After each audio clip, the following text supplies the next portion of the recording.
Thank you. Bonjour à tous. So, hello everybody. I'm absolutely delighted to be here, and I want to tell you something in confidence. I'm a bit fed up about talking about Generation Y. I don't want to be the Y that I see on internet, and I don't want to be the Y that I read about in the press, because you read everything and nothing. So I'm going to, a bit masochistic, I typed in young onto internet and asked Generation Y equals Generation U porn. It doesn't respect anything. So they'd stop before fighting and revolting. They're stuck to their PCs and their iPhones, and they seem to know everything. They're in the shit. So it's a bit malicious to tell you all this. So this is, let me tell you, about 720 years before Jesus Christ. So let's see if the same youth had thought this at that time, where would we be today? Now, if we talk about generation, we talk about the spoiled generation in the United States, the Mimi generation in the UK, the generation of sheep in Japan, naive generation in France, and we also saying the same thing. We're saying that the Generation Y implies some sort of bitterness and maybe a fear, really. It represents a fear of not being young anymore. So one of the things that disturbs me is that the whole idea of Generation Y means it is stating one's fear of the future. And so let's step back a little bit. Let's step back. Let's look at it with a bit of perspective. Let's look at things in an intelligent manner. And let's look at this generation for what it is, with a kinder eye, and how they can change the world. Generation Y, generation what. But, right, a generation nonetheless with a lot of faith in the future. So let's think that if you take generations from lots of different countries, they often have more in common than different generations from within France. So Generation Y is a real thing, and I spoke to somebody who's running a company who said, I'd rather have somebody from another country. So 55% of the world population is under 30. So whether you like this generation or not, their behavior is going to become the norm simply by dint of numbers. So it's going to be the first digital generation. Michel Serres speaks about the digital revolution as the third major revolution in the history of mankind, and that it has given birth to this particular generation who's been formatted with digital abilities like never before. And they are digitally aware. So it's the first international generation. It's the first digital generation, postmodern generation.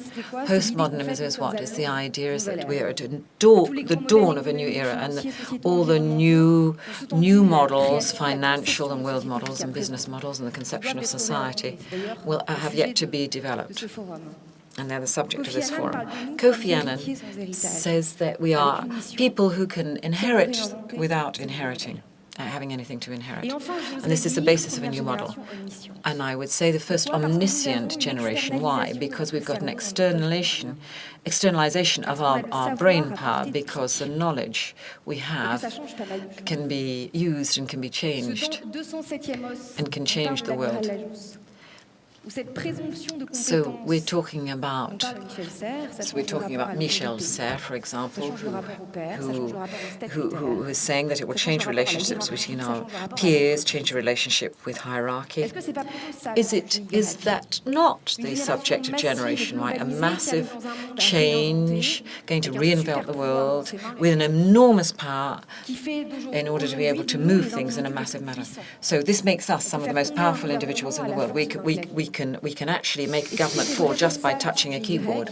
So this gives a momentum, a context, and a power, and a number. I much prefer this definition than what I've just read out to you.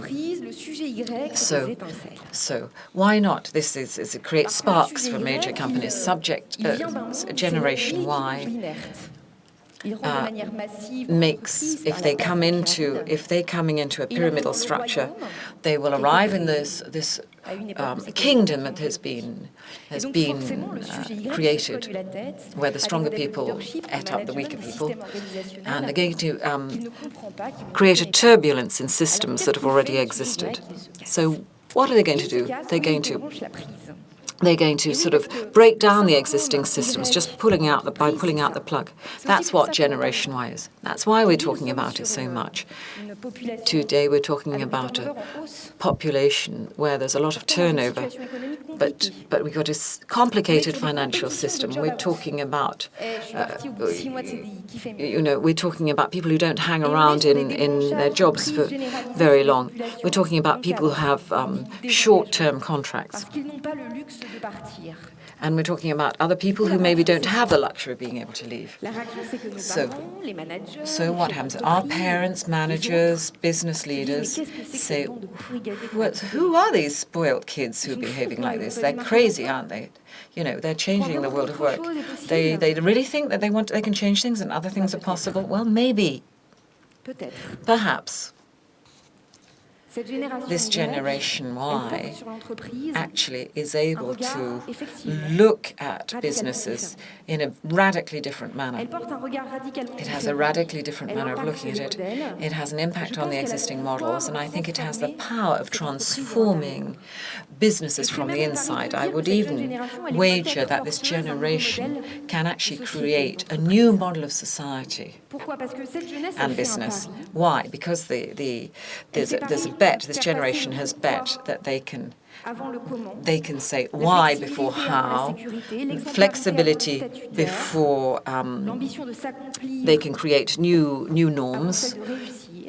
They can other things are more important than success to them, and they can judge success in a different way. They can read history in a different manner, and through their own eyes, and not through the eyes of others. So Generation Y is dreaming of another world and knows that the business world cannot promise to them what is promised to its parents. So there's another destiny due to them. And they want to go faster, higher, quicker. So I think I will probably end up creating my life with a series of different professional experiences with high value. And I think that has a certain meaning to it. And it's going to be me who's going to choose the meaning of my life. And that is the strength of this generation. So we're only just starting to hear Generation Y speaking like this. So Generation Y is not just a question of generation. It is a symptom of a world that's changing in the same way that the liberalization of the world, as we've heard about. And there we are. Now, what about leaders of companies? They're saying we want to not see them so successfully. So people say to me, wait till Generation Z arrives, and then you Y guys, you'll be dead. Fine, just wait till Z arrives.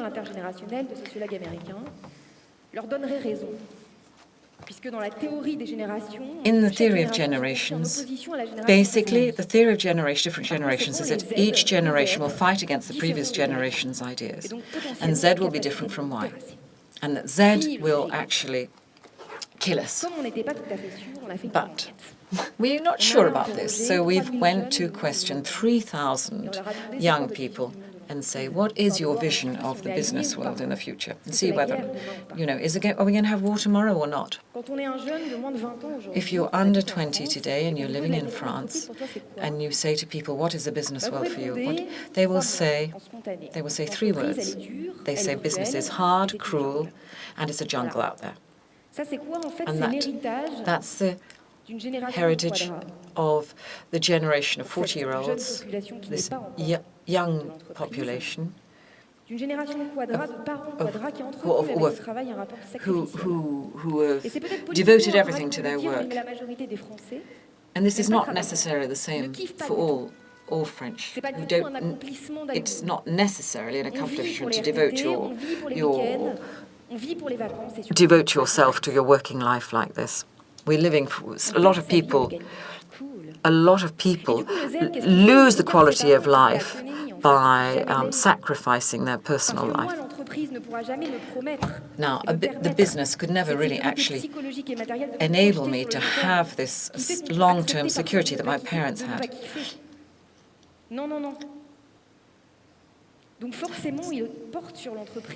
So the younger generation seem to have a different vision of the business world. And if somebody says to me, what are you going to do tomorrow? People tend to say, I might say, an entrepreneur. So the generation needs role models and entrepreneurs. That does not mean being a civil servant. We know that 50% of the under 25s will not become an entrepreneur. What does it mean? What does it mean to be an entrepreneur? And they said it means being your own boss. And the Generation Z don't live on the moon. They know that there's a new trend in society. Because before it was the company who used to privilege somebody by giving them a job. And so everybody used to have to be very thankful for the job. Then Generation Y arrived, changed things a little, changed things and said it wasn't so much subordination, it was more about collaboration. And then Lucky Luke's arrived and said, hey, come on, show me what you can offer me, otherwise I'm not going to come and work for you. So there's a win-win deal. Short term, and then Z came along. Z. And what did they say? They said, it is not the business that is not going to be. It is not. I'm not going to be thankful to the company. They should be thankful for my skills. So the change in paradigm was considerable. It's no longer the business world, but it is the Generation Z who should be thankful to Generation Z. And this is when Z has changed everything, and they just became entrepreneurs. They became their own bosses. And in fact, in the United States, there are more independent people, independently employed people, than people who have contracts. In fact, Generation Z, if we say how many jobs do you think you're going to hold, they're saying, well, it could be an infinite number of jobs. And it may be that people will have 13 different jobs. And many of the jobs that exist today won't necessarily exist in 30 or 50 years. Generation Z saying, if there's going to be an obsolescence of skills, nothing is going to be forever. And why should we have, several different diplomas? Why should I go to university? Why should I go to school? What is a university education for? What's the point of just having something stamped, a paper that's stamped? One day, okay, I'm called Roger, I'm 55, and I'm stamped with a prestigious university, but so what? What's the point of it all? And when Generation Y and the entrepreneurs, Z will say, I will be an entrepreneur of my own training. And he'll say, who are you going to learn from? I'm going to learn from myself. He said, he says business world in second place. And that the people who are going to glean these talents are going to be people with a vision. And it's going to the business world that could be my schooling. The invasion's happening now. And I think a world that can win is going to be one that can use its youth. Let's dare to embrace the youth of today. Thank you very much.